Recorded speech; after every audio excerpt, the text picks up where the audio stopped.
Bien, un saludo especial a todos y todas ustedes desde Universidad de las Américas y su estudio de grabación. Nos encontramos el día de hoy con una invitada muy especial en torno al proyecto de educación intercultural que estamos desarrollando en conjunto la Facultad de Educación, vinculación con el medio de la sede de Santiago, el Departamento de Pueblos Originarios de la Región Metropolitana, perteneciente al Ministerio de las Culturas, las Artes y el Patrimonio, y con el especial apoyo y presencia de la Escuela de Idiomas Indígenas. Como les decía, para nosotros es un especial honor poder contar el día de hoy con Marta Lemuñir, educadora de párvulo de la Universidad de Chile y actual directora del Jardín Infantil Peumayén en Peñalolén. Marta, bienvenida a esta conversación, bienvenida a este espacio y a este encuentro en donde esperamos conversar en torno a los temas que son de tu interés, que son del interés finalmente de la educación en Chile. Muchas gracias. Es muy grato también para mí encontrarme con ustedes, conocer el proyecto que están haciendo. Encuentro que es muy interesante, que es muy aportador también a la educación. Marta, comprenderás que yo leí algún resumen, leí algún currículum previamente, pero nada mejor que contarle tú específicamente quién es Marta Lemuñir, cómo llega finalmente a esta etapa en donde está dirigiendo un jardín infantil, que después nos contarás en qué consiste. ¿Quién eres? Bueno, yo soy Marta Lemuñir. Zorro del Monte significa mi apellido. Nací acá en Santiago. Soy de una familia de artistas, de educadores. Estudié, como dices tú, en la Universidad de Chile, en tiempo de dictadura. Pero mi trabajo, cuando egresé, siempre lo aboqué también a mis raíces indígenas, donde traté de investigar, de aprender cada vez más. En ese tiempo estaba mi padre, que me ayudó mucho también, Lorenzo Lemuñir, y él me fue entregando como pautas de cómo ir abordando en una educación que en un principio fue bastante compleja porque estábamos en plena dictadura, pero que de una u otra manera igual fui abriendo un camino hacia lo que yo quería hacer e ir mostrando también elementos de la cultura mapuche principalmente. Un camino largo que se fue dando en diferentes espacios educativos, en la isla Chiloé también, que estuve viviendo. Aprendí de los mapuches que están allá. Y después volví a Santiago, seguí trabajando. Yo siempre he vivido en Santiago, o sea, aparte de que estuve en Chiloé, pero siempre estuve aquí en la ciudad. Y llegué a este jardín Peumayén a través de la artesanía que yo comencé a hacer. Aprendí en un jardín infantil donde estuve en la granja trabajando, aprendí de la pedagogía Waldorf y aprendí a hacer muñecos. Y esos muñecos los llevé a mi trabajo pedagógico, mientras yo era educadora. Después tuve mucho tiempo trabajando en artesanía. Cuando salí del jardín dejé de trabajar de educadora, pero siempre mi trabajo creativo fue relacionado a los niños.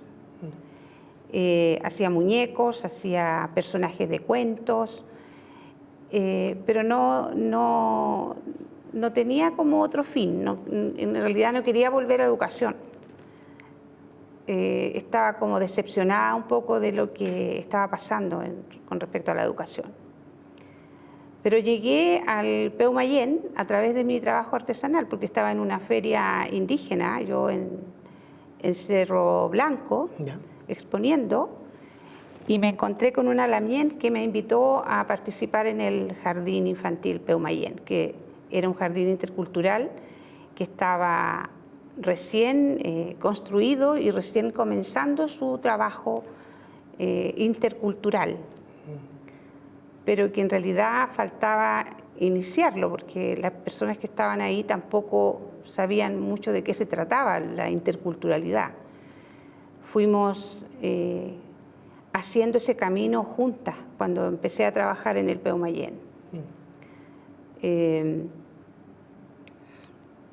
La corporación a la que pertenece y que administra ese jardín infantil, que se llama Cristo Joven, que está funcionando su casa central en Lo Hermida. Yo creo que de ahí ellos me dieron toda la libertad para trabajar, como a explayarme. Empezamos a estudiar juntas sobre lo que significaba la interculturalidad en primera infancia, porque se habla mucho de interculturalidad desde las instituciones, pero no hay un trabajo que tenga que ver con ese ser humano que está comenzando a caminar en este mundo, que son los niños y las niñas. Sí. Ese ser humano que es sensible, que está abierto, que tiene mucha magia, que cree en todo. Entonces tenemos que tener una mirada distinta, más sensible, mucho más respetuosa también de lo que ellos y ellas tienen en su ser interior. Y creo que eso también lo fui aprendiendo desde las prácticas culturales de los pueblos originarios, porque tuve mucho que estudiar también, tuve mucho que conversar con diferentes personas para poder ir aprendiendo cómo era esa mirada hacia el niño en las culturas originarias, porque nosotros comenzamos a trabajar la interculturalidad desde las culturas originarias de Chile, como estamos en Chile. Y desde mi propia infancia, desde mis propios recuerdos también, cómo yo vi a mi familia mapuche relacionarse con los niños y con las niñas. Ahí justamente quisiera detenerme un poco, estaba esperando el espacio para preguntarte dos cosas. Por un lado, vivir la infancia en la ciudad, pero me imagino que desde el principio de autodeterminación tú tenías claridad de toda la ascendencia, digamos, cultural de tu familia mapuche. ¿Cómo fue vivir en la ciudad desde ahí? Bueno, mi padre ascendía de la familia mapuche, mi madre chilena. Yeah. Entonces mi madre era profesora y por ese lado tuve la suerte, no sé, de tener una familia que protegía mucho a sus hijos. Y mi padre siempre me hablaba de su familia, hasta que conocí a mi abuelo, conocí a mis tías, conocí a mis primos mapuche en el campo. Entonces vi que habían dos mundos totalmente distintos. El mundo de la familia mapuche y el mundo de la ciudad, donde había mucha discriminación. Yo aprendí a vivir en interculturalidad desde que nací, porque mi familia, por el lado de mi madre, es una familia chilena, también con prejuicios con respecto a lo que era ser mapuche. Pero esos prejuicios yo los fui rompiendo durante mi propio crecimiento, porque para mí eran tan amados ellos como los otros. Entonces, había que comprender que había una diferencia en cómo era la mirada de una cultura hacia la vida y de otra cultura hacia la vida. Y yo comencé a elegir la parte mapuche. Eso sentía que era mucho más cercano a lo que yo quería hacer en mi vida también, porque es mucho más espiritual. Me imagino, por supuesto que sí. Ahora, ¿y cómo influyó eso, que era la segunda pregunta, en la vocación de estudiar educación parvularia? Yo estudié educación parvularia sin saber lo que era la educación parvularia, así de manera casi inconsciente, porque también fui una adolescente muy regalona, un poco hippie en ese tiempo, y eso yo creo que me ayudó también a mirar la vida de otra manera. Pero cuando empecé a conocer la educación parvularia y a relacionarme con la educación parvularia, a ir a las poblaciones, a hacer prácticas en los jardines, tuvimos prácticas también en hospitales de niños. En ese tiempo la malla curricular fue distinta también, la que yo alcancé a vivir, y eso lo agradezco, por una parte porque hubo muchas cosas que yo viví mientras estaba estudiando. No alcanzaban a cambiar la malla curricular en ese tiempo.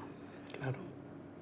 Entonces, fui viendo cómo la gente lo pasaba, cómo lo pasaban mal los niños, lo que faltaba, las carencias que habían en esas realidades de familia, en esos jardines infantiles tan pobres de recursos, pero también conocí la otra parte, los jardines infantiles que estaban insertos en espacios sociales mucho más enriquecidos también, económicamente y culturalmente.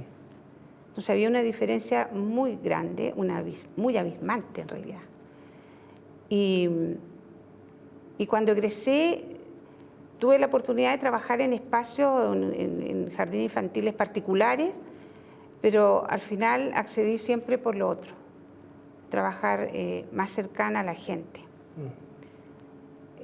Porque ahí había también muchos niños mapuche y que no lo pasaban bien, mucha discriminación.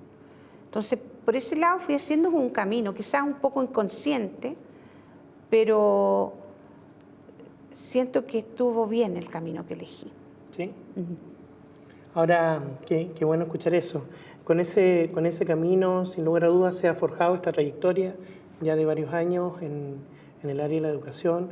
Pero quisiera volver un poco a lo que tú también mencionabas, que fue tan importante, ¿cierto? Que fue el desarrollo de ciertas habilidades, ciertas destrezas más también artísticas, creativas. Entonces, ¿cómo logras congeniar eso? Esa decepción que mencionabas en algún minuto con la educación, que te lleva creativamente a otros espacios, pero finalmente, por lo que visualizo acá, terminan uniéndose nuevamente. Sí, sí. Bueno, desde niña tuve la oportunidad de desarrollar mucho la habilidad manual, porque como no había televisión en mi casa, hacíamos cosas en el patio, jugando, y siempre estábamos ocupando las manos, con barro, con lo que fuera, inventando cosas. Y cuando aprendí a hacer muñecas, yo como que me volé, me encantó. Era como reencontrarme con mi niñez. Entonces comencé a hacer muñecas para los niños con los que yo trabajaba en un jardín infantil en la granja que se llamaba Solcito. ¿Ya? Ese jardín también estaba financiado por una institución alemana, entonces era un jardín comunitario. ¿Ya? Y donde podíamos hacer todo lo que en el fondo se nos ocurría, porque la idea era entregar, mientras más cosas entregábamos a los niños, más experiencias de aprendizaje, mejor. Tenía una mirada distinta también de la educación. Ahí empecé a hacer los muñecos, ahí empecé a hacer relatos, a hacer teatro de mesa. Aprendí lo del teatro de mesa, pero en pequeño, en la sala, con mis niños, a contarles historias y ir haciendo los personajes de las historias, de los cuentos, en vellón, con lana de oveja y materiales naturales en realidad. Cuando eso terminó, en ese tiempo del jardín, yo me dediqué a hacer artesanía. Yeah. Y seguí haciendo muñecos porque no había qué hacer, cómo hacer pasarme la vida y cómo ganarme la vida también, porque dejé de trabajar en educación parvularia durante varios años.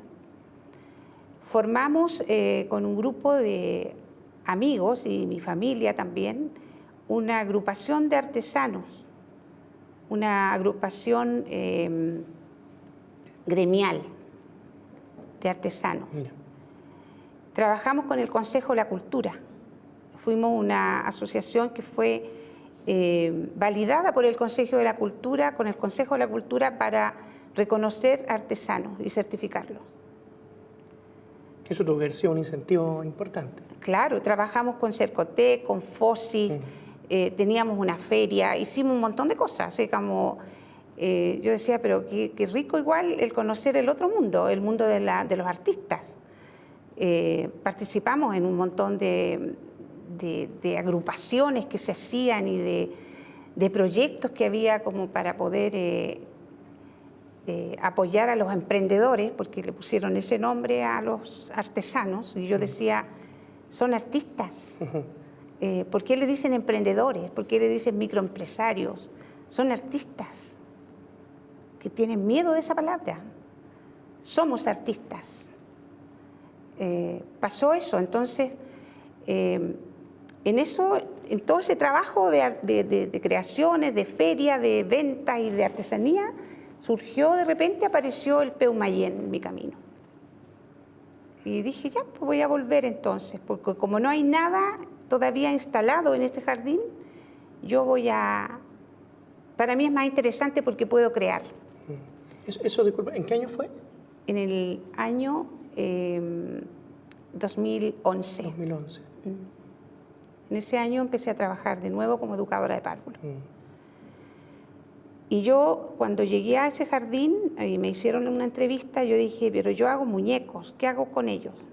Y me dijeron, la primera directora que estaba ahí, sigue haciendo los muñecos, enséñanos, haz lo que quieras aquí.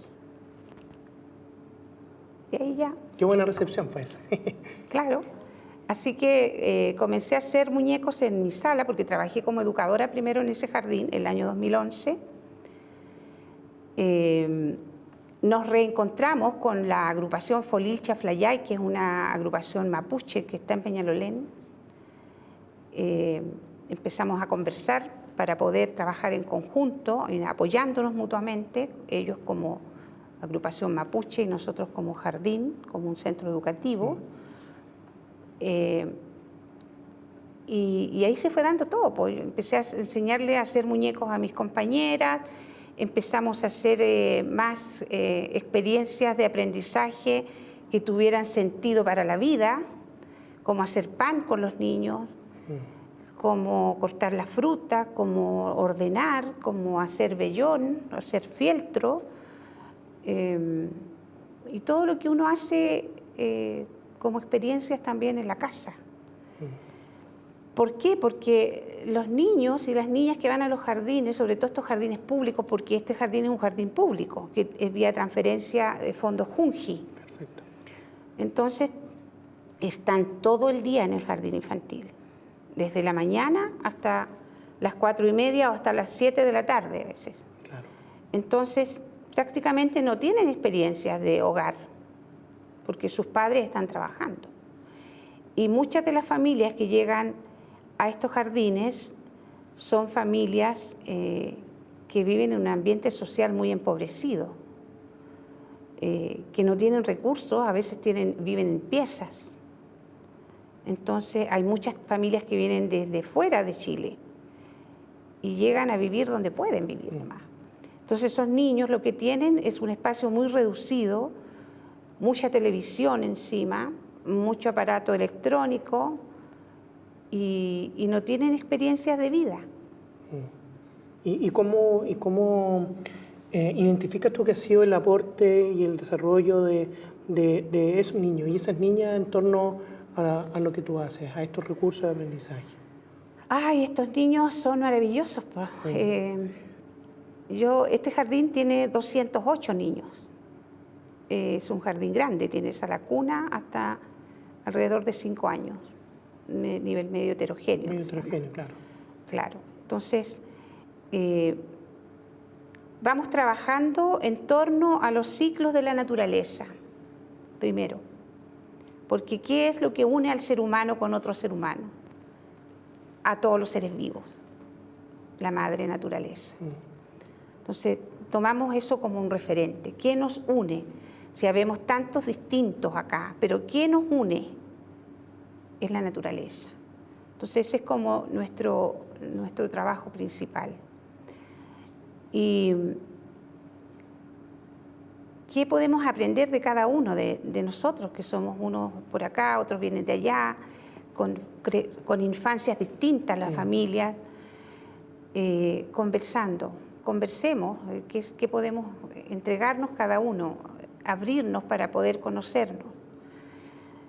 Y fuimos elaborando con la Corporación Cristo Joven, porque se fue abriendo a otros jardines, fuimos elaborando un proyecto, un modelo curricular que se llama Crecer Jugando.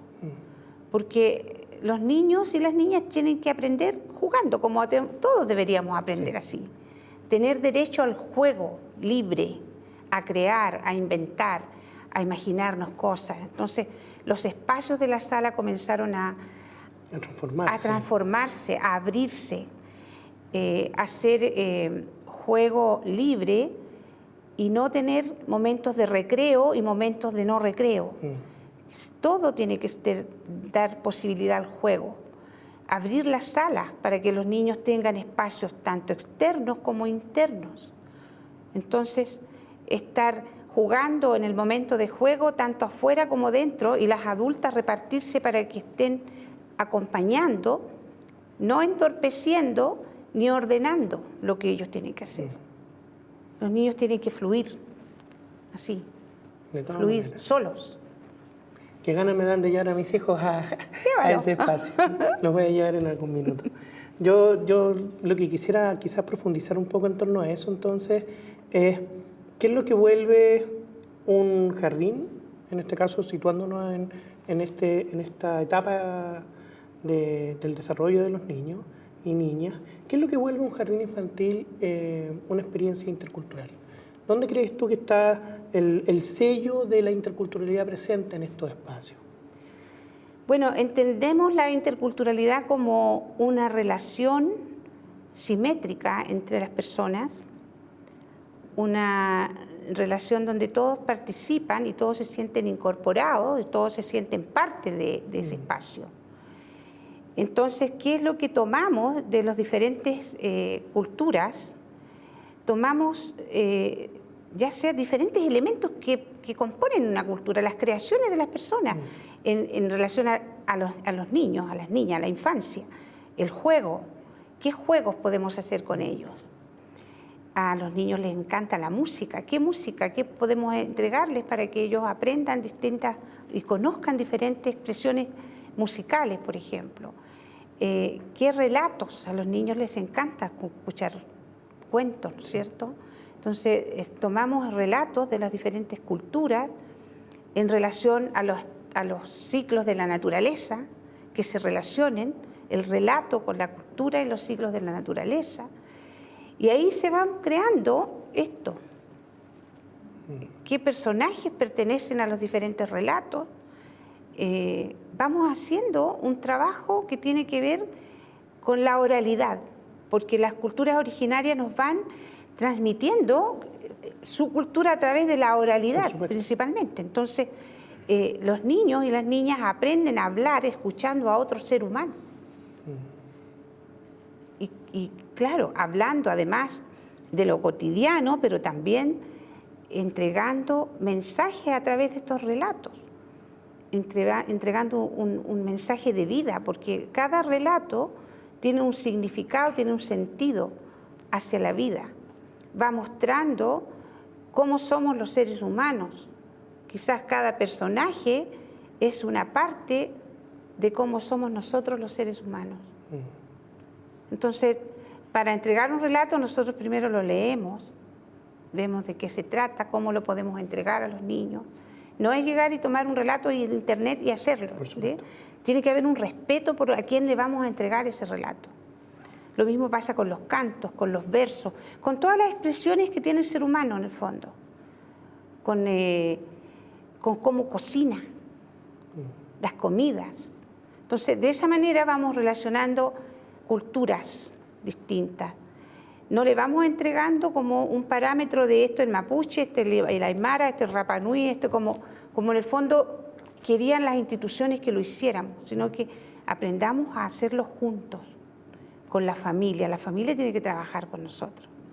La familia tiene que proponernos, tiene que criticarnos también. Cuando llegan a veces a quejarse, yo les doy las gracias. Digo gracias porque nos haces vernos, nos haces mirarnos, porque hay cosas que no como la cotidianidad misma no nos deja ver de repente.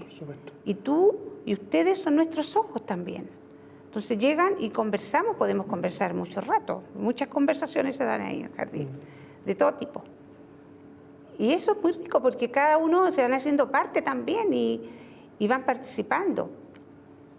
hacemos un ritmo anual.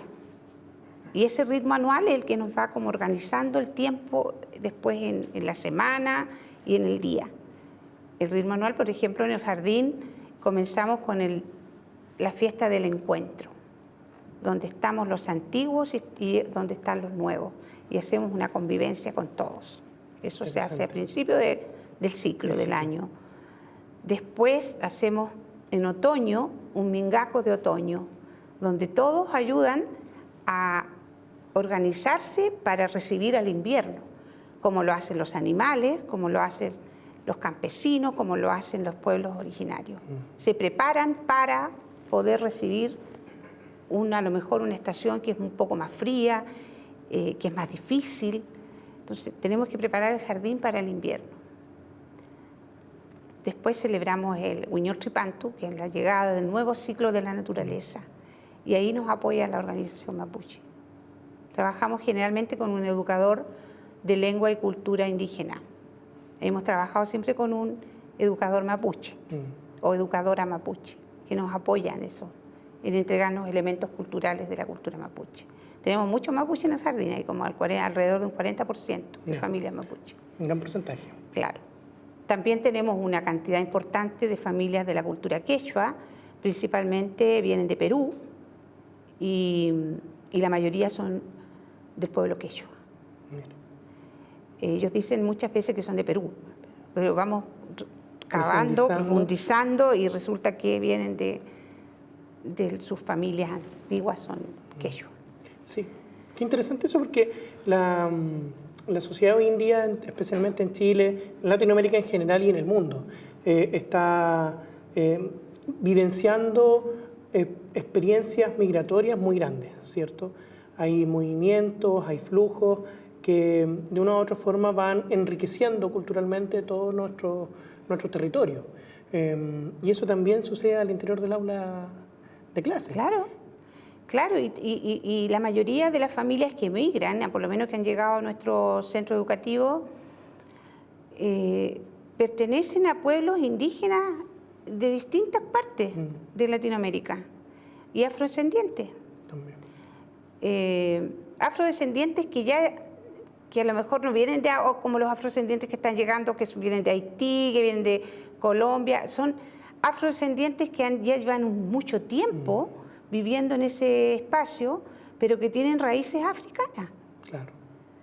Y que se han ido mezclando también con indígenas de acá, con pueblos originarios de acá. Entonces, hay una variedad enorme de expresiones culturales, de sabiduría que uno tiene que conocer.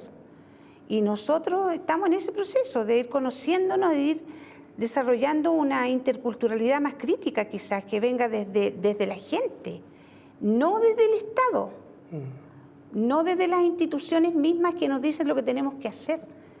O sea, yo creo que tienen que darnos la libertad de poder ir desarrollando una relación intercultural desde las bases, desde las familias que están ahí. Que permita el encuentro. Participando, claro. Claro, de las cosmovisiones. Entonces vamos desarrollando varias actividades durante el año.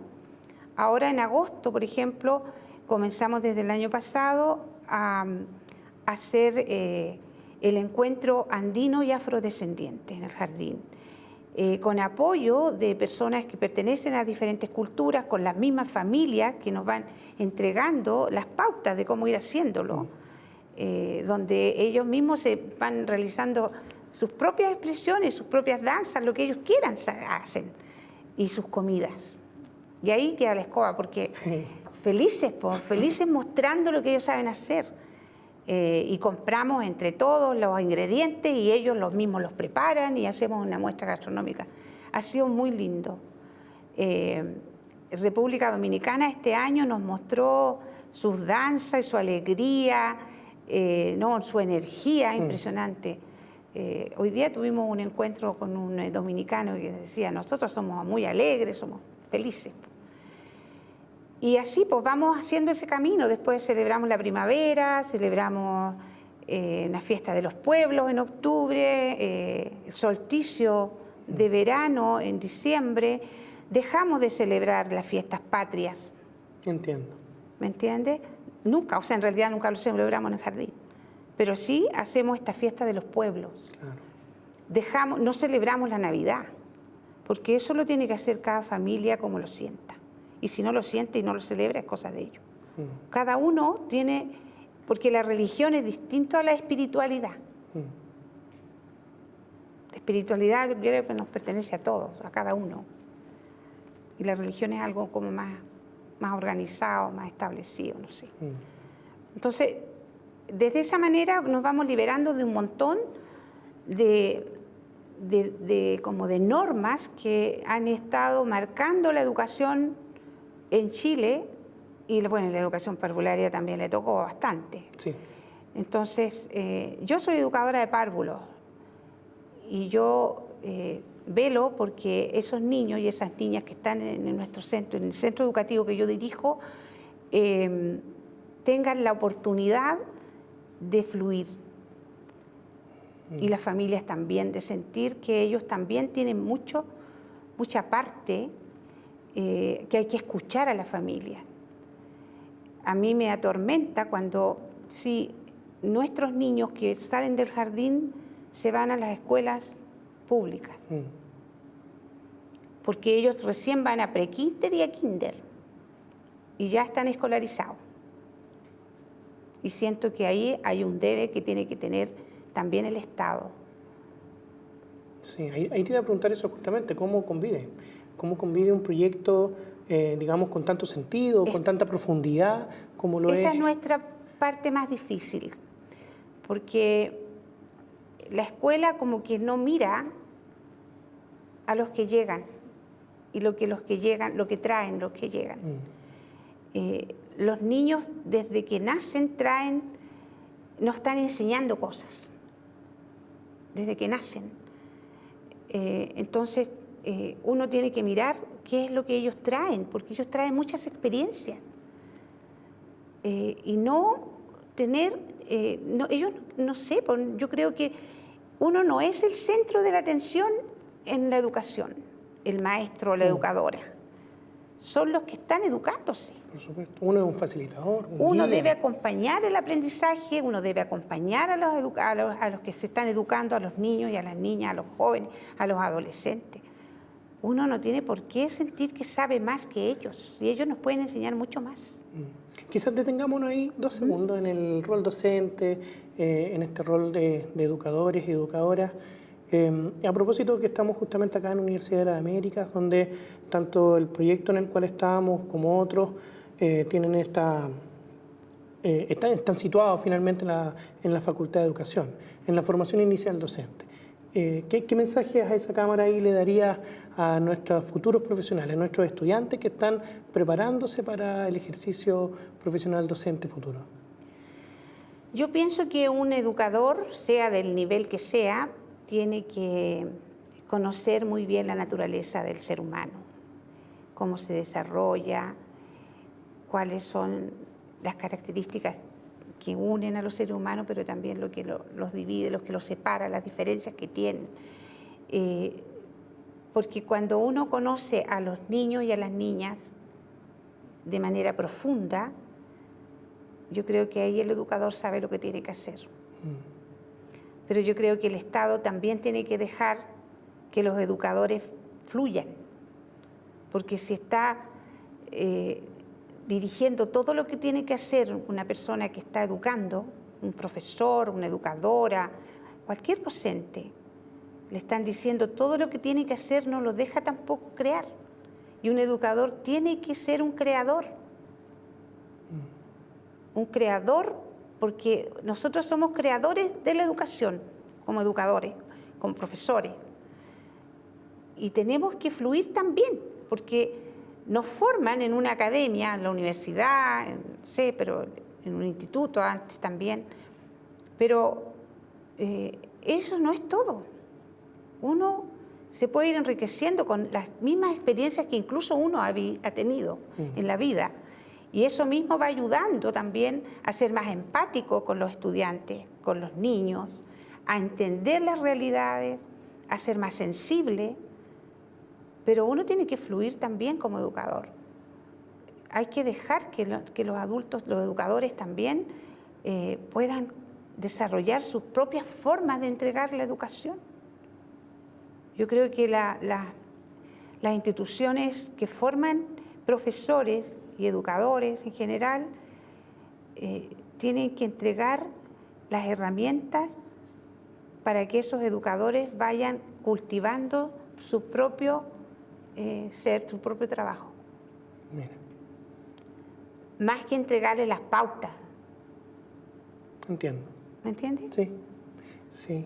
Ahora hay un hito que sin lugar a dudas yo creo que aporta mucho a la reflexión en torno a la educación preescolar, ¿cierto?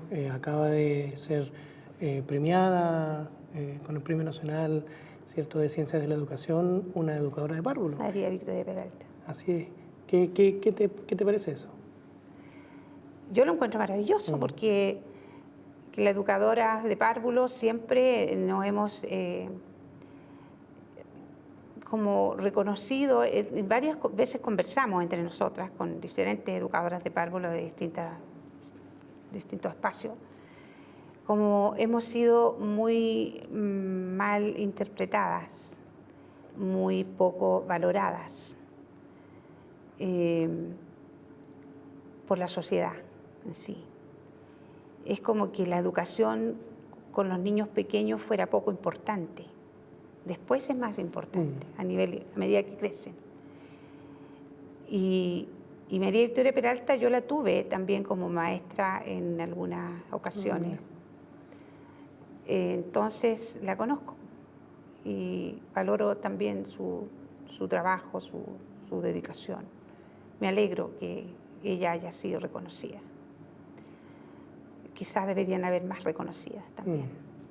De todas maneras. Pero creo que la educación parvularia tiene que ser más valorada.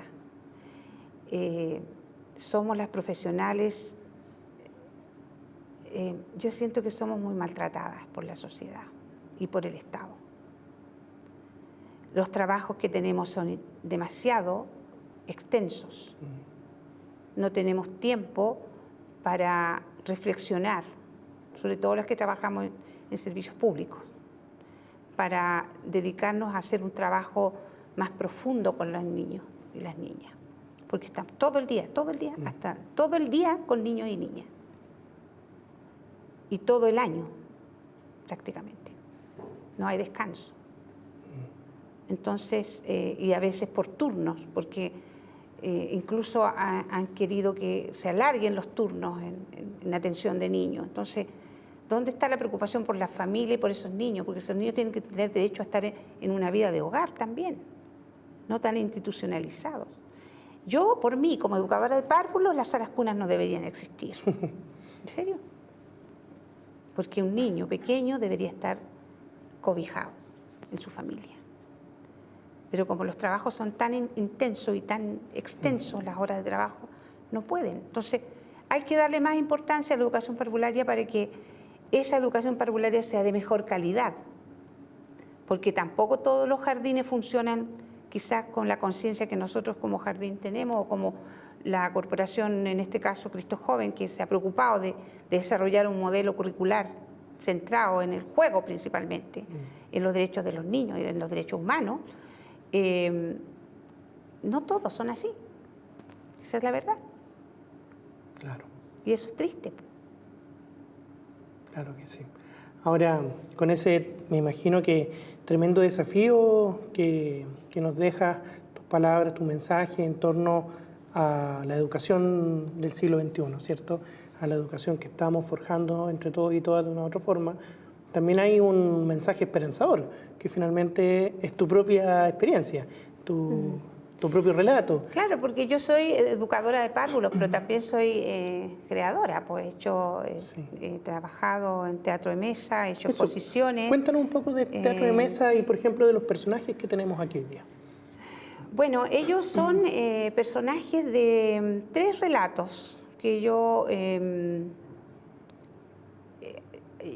tenido me he otorgado algunos proyectos Fondar y también con CONADI, proyectos culturales de artístico. Entonces fui haciendo esto para presentarlo. Comencé presentando teatro de mesa en salas de teatro, pero era relatos primero de los hermanos Grimm. Como trabajé en este jardín que estaba financiado por Alemania, donde conocí la pedagogía Waldorf, comencé a trabajar los relatos de los hermanos Grimm, que también son relatos muy maravillosos, son muy bellos, porque son relatos ancestrales. Sí, claro. Empecé a trabajar en el teatro de mesa en salas de teatro. Estuve en el Teatro Mori, los dominicos, en varias partes, en escuelas, en colegios también.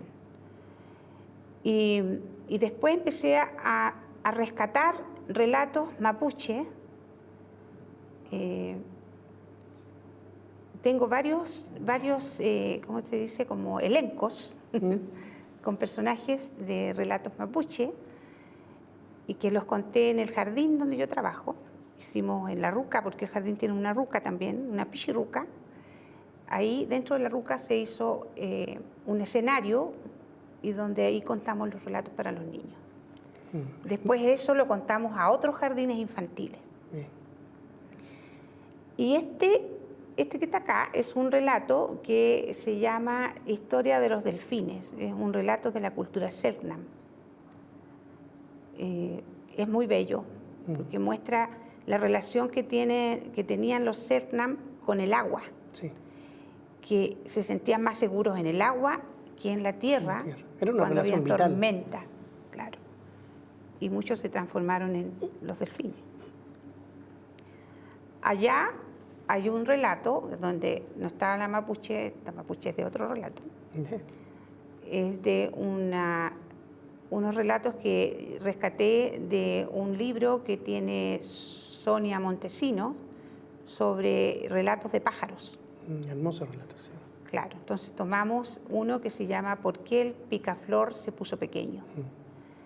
Donde está el cóndor enamorado de la chica aymara.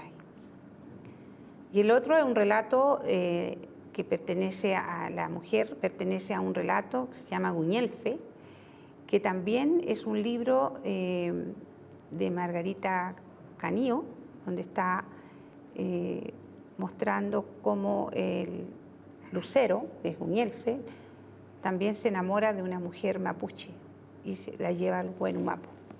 Y bueno, y ahí suceden varias cosas y después ella tiene hijos de Guñelfe que son las estrellas que suben al cielo. Al cielo. Muy lindo. Entonces, eso lo montamos en un escenario que también lo vamos presentando, y hace 2 años tuvimos itinerancia con este proyecto de hacer relatos. Tuve un proyecto con la CONADI, y la CONADI también me pidió que primero presentamos el relato a los jardines infantiles, pero después CONADI me pidió itinerancia. Y fuimos a algunas rucas de la región metropolitana a presentarlo, y también en la Universidad de Los Leones. Y así fuimos haciendo este trabajo. Y ahí está, la idea es seguir trabajando el teatro de mesa en diferentes espacios. Tenemos otros materiales que apoyan esto, como los trípticos, como fotografías y cosas para poder repartir cuando se van a hacer. Desde ya te dejamos invitada las acá presentaciones. a Universidad de las Américas también. Sí. Marta, estamos llegando al fin de la entrevista. Se ha pasado el tiempo muy rápido en esta enriquecedora conversación. Yo estoy muy agradecido. O sea, ha sido un honor realmente conocerte, conocer tu historia, la trayectoria.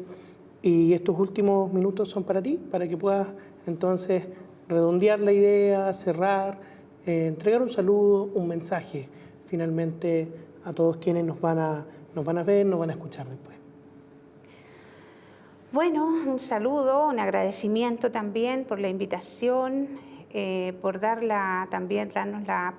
Yo digo, siempre hablo en plural, porque el trabajo en educación lo hacemos muchos y muchas, porque yo también me acompaño por un equipo maravilloso que tengo en el jardín infantil, que son mis compañeras, que están siempre apoyando las locuras que a uno se le ocurren y poniéndose todo el nehuén para poder sacar adelante lo que se nos da.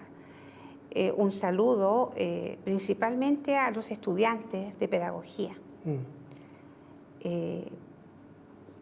Que se les despierte esa inquietud por cada vez aprender, por probar, por preguntar, por crear también, por inventar cosas con los niños y las niñas, por mirar a ese ser humano que está caminando recién en este mundo, mirarlo a los ojos, escuchar, dejarlo que fluya. Yo creo que eso es lo más importante para nosotros los educadores. Y no convertirnos en adultos centristas, porque eso no le hace bien a nadie. ¿Cierto? Cierto, de todas maneras. Muchas gracias. No, muchas gracias a ti. Entonces estamos cerrando y finalizando esta entrevista. Agradezco la oportunidad, como decía, y me quedo finalmente con esta invitación que nos hace a la creatividad. Como la educación, la creatividad, las artes se unen para hacer de nuestros niños y nuestras niñas finalmente un fruto de esta diversidad de culturas que debemos acompañar, aprender y fortalecer cada vez más. Muchas gracias.